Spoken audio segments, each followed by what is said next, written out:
Hello guys, magandang araw sa inyo lahat and welcome back to my channel. So sa video na to, share ko lang sa inyo ngayon ang mga nangyayari sa mga fruit trees ko dito sa garden. And September pa lang po ngayon pero lumamig po ng 16 degrees kagabi. And ayan po, kung makikita nyo po, medyo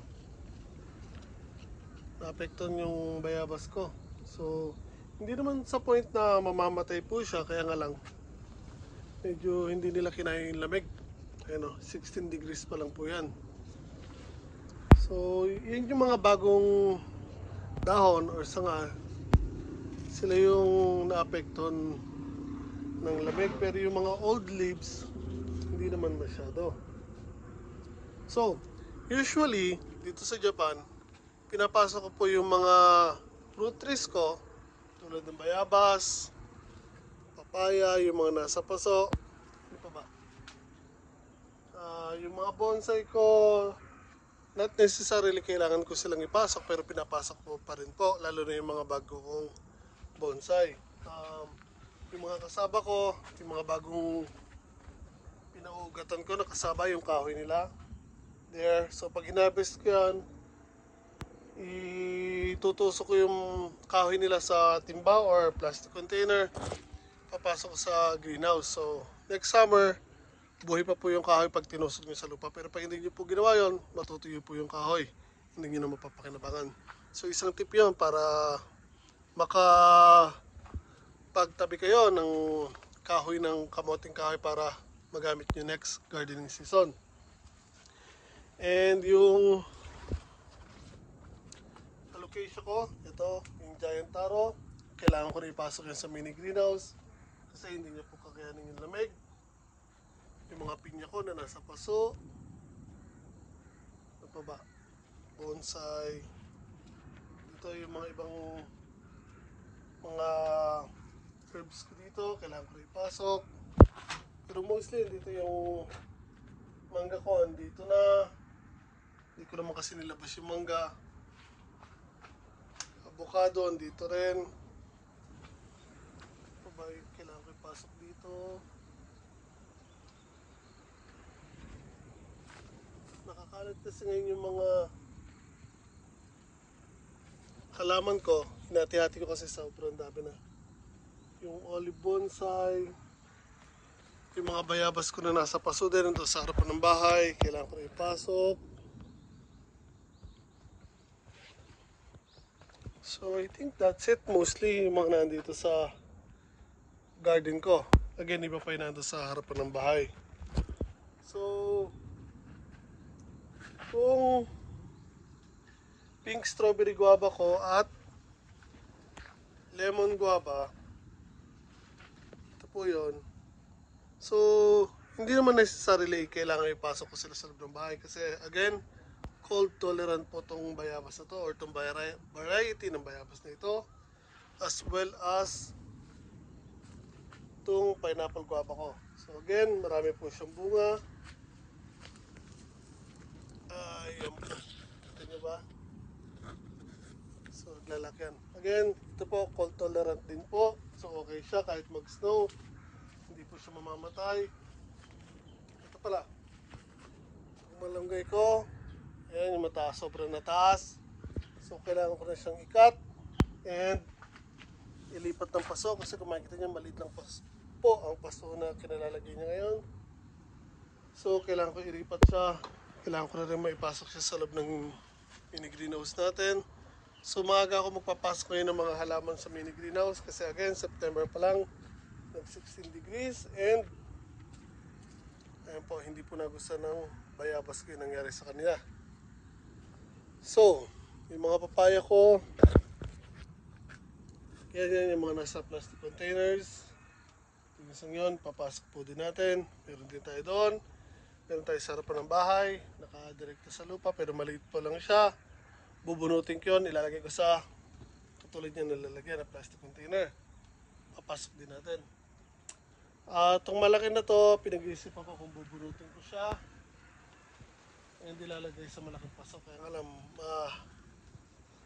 malaking trabaho yan. Pero nag-iisipan ko kasi sayang kasi ang laki na niya. Again, pwede ko siyang bunutin. Kaya nga lang, kailangan ko siyang hukayin ng malaki or malayo sa puno para hindi maapektuhan yung ugat. Yung saging ko naman po, okay lang po yan. Magdadayout siya pagdating ng winter, malalanta po yung dahon, then yung puno. Pero once na uminit na po uli next year, pagdating ng summer, unti-unti na po ulit sisibol yan. So, wala po tayong problema dyan. Yung mga kalamansi ko, okay lang po siya. Na-discover ko po na kaya nila mag-withstand ng winter dito sa Japan. Basta hindi yung mag-i-snow ng sobrang kapal at sobrang tagal. So okay lang po yan. Dito po kasi sa lugar ko, usually thrice, mostly, nag-i-snow dito sa Gunma area. Sa lugar ko po, hindi po buong Gunma. Mas malimit po mag-snow sa mga bundok, pero sa nasa baba po ko, hindi po masyadong nag-i-snow dito sa lugar ko. So again, ang kalamansi po, okay po pag winter, mabubuhay po kahit hindi nyo ipasok. Siguro pag umpisa pa lang, pag bata pa lang o kabibili nyo, and ano ba, mga sabihin nating July, nyo na nabili yung puno nyo ng kalamansi. Lagay nyo muna sa plastic container o timba or paso, pasok nyo muna pagdating ng first winter nya. Then, direkta nyo sa lupa kung magagawa nyo. Kung hindi naman, kung wala kayong space para pagtaniman, okay lang po siya sa paso or sa naman lalagyan na meron kayo. Basta lalabas nyo siya sa pag summer, papasok nyo sa loob pag winter. Kasi po, again, pag nasa plastic container po, ito pakita ko sa inyo para mas paliwanag ko na maayos sa inyo. So again, ito halaman nyo, plastic container. It's either yung papaya, or kalamansi, or bayabas, or whatever pa. So, pag ang halaman or yung tanim nyo, direkta sa lupa, kahit sabihin yung cold tolerant siya, sabihin natin, so, ulitin ko, take to. Itong puno, sabihin natin cold tolerant siya. Kung nandito siya sa lupa, kahit lumalamig yung lupa, yung ugat niya nakaka-spread out, so lumalalim. So, doon sa ilalim ng lupa, hindi masyadong malamig makakasurvive yung ugat niya. Pero pag inilagay niyo po siya sa paso, just imagine, yung level na yan, nakaangat. So, once na nalamigan itong ibabaw, konti lang po yung gap ng lupa sa ugat. So, pati yung surrounding yan, maluluto sa lamig, mamamatay po yung halaman nyo. Like sa lupa, kaya po nilang mag-withstand po ng lamig. So, yan lang po. Simple explanation. So again, mga papaya ko, hindi ko sure kung makakalaki pa sila masyado. Kasi nga again, September pa lang po. So I think first time na lumamig ng ganito ng September pa lang. So narinig ko somewhere sa TV or news or whatever, dati baka late winter ngayon or wait, dumating ang lamig kasi nga maaga ba or something na lumamig or ganun, parang narinig ko dati. So inakala ko na late na inakala ko na late na darating ang winter or late na lalamig dito ngayon sa Japan. So marami ako nakalabas pa rin, pero as it seems medyo hindi po ganun na nangyari.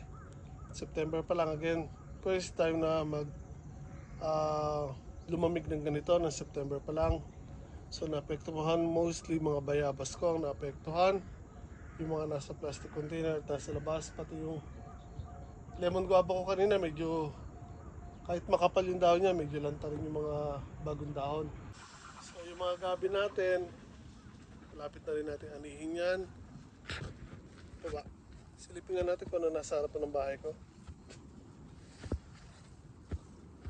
Meron nga pala ako doon puno ng kape na gagawin kong bonsai, so kailangan ko na ipasok yun.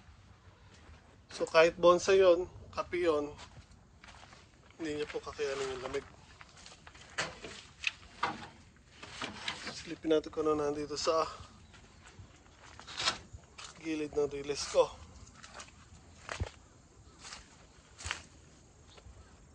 So ito yung ginagawa kong bonsai na big. So ito nasa 2 years old. So ito po, unti-unti pong tataas yan. Kaya ako pinutol po yan dyan kasi gusto ko siyang tumaba ng tumaba yung puno. So as it goes, ito ititrim ko din yan ba't kumapal na dito. So magkakaroon ng layer yan. And dito yung mga sanga na yan, ititrim ko din yan pero next year na po. So again, ang ganda po ng big tree pag ginawa niyong bonsai. Nakakita ko sa YouTube natin ganito malaking ganda. So namumunga rin po sila kahit ganito po kaliit. Ang dami po ginawa nito. And kulay violet po yung big trees na yan. And ito yung puno ko ng loquat. Tanim ko po yan mula sa seeds. Nakabila ko sa supermarket, malalaki na variety. Tinanim ko yan po sa Mibol. Meron din po ko isa sa harapan doon. Again, ito yung maple na bonsai ko. Nakita niyo po yung video na to. Ito po yung bayabas. Yan, may bunga.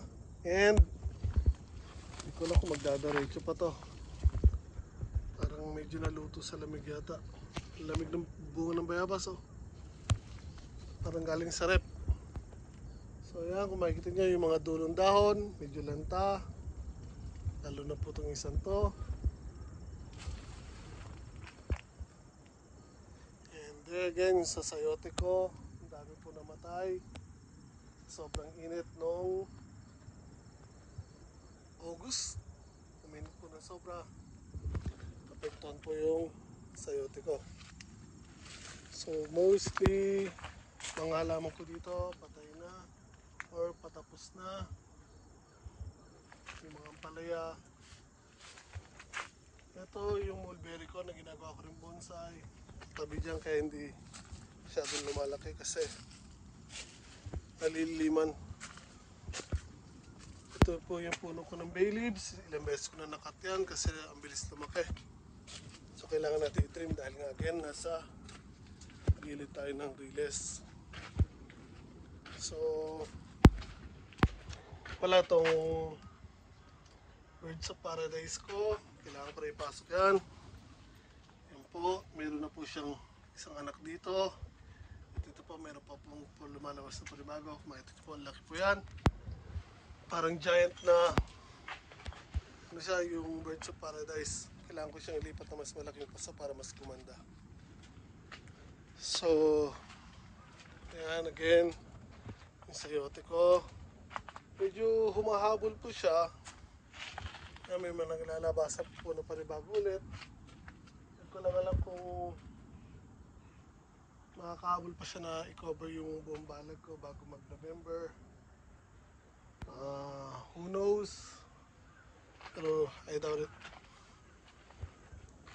And again, nandito yung mga bayabas pa na iba. Dalang paso. So itong jujube ko, nakadirekta na po sa lupa yan. Namatayin ako nito dati, yung una kong jujube. Kasi late ko na siya nilipat sa lupa, then hindi niya kinaya. Pero kaya niya pong i-handle ang winter sa Japan. Kasi marami na ako nakikita dito na nakakalat na jujube sa mga nadadaanan ko. So, yung jujube ko, malaki na yan, stable na yan, wala pong problema yan. So again, mga bayabas natin, kailangan ko na maipasok itong mga ito kasi may mga bunga na rin po yan. Ayan po. So hindi ko sigurado kung lalamig pa ulit ng ganong kalamig or hindi, pero ayoko na sumugal. So unti-unti ko na ipapasok yung mga fruit trees ko sa mini greenhouse kasi pag namatay naman sayang. So again, yung iba kong fruit trees, hindi ko naman necessarily kailangan ipasok sa mini greenhouse, lalo na kung cold tolerant sila. Pero kung isasama ko sila sa loob ng mini greenhouse, by pagdidikit-dikitin ko sila doon, makakatulong rin sila para ma-keep na ma-stable yung temperature sa loob ng mini greenhouse. Unlike kung ilang piraso lang yung pinasok ko, tapos syempre yung spacing nila masyadong malalaki, So yung hangin, madaling nakaka-upload. So mas madaling lalamig. Unlike yung pag compact sila doon, makikip natin yung temperature na stable sa gusto nating init. So again, hindi ko alam kung alin yung mga ipapasok ko dyan. Depende, pag naiuna ko na ipasok yung mga papaya at bayabas, then ako unti-unting magpapasok ng iba pang mga halaman ko. So walnut, almond, gummy berry, cold tolerant po sila, wala pong problema. Lemon, okay lang din po. Meron akong lemon doon na ginagawa ko rin bonsai. Okay din po siya sa lamig. So I think yun lang ang mga ipapasok ko sa ngayon. Kasi karamihan ng mga halaman ko na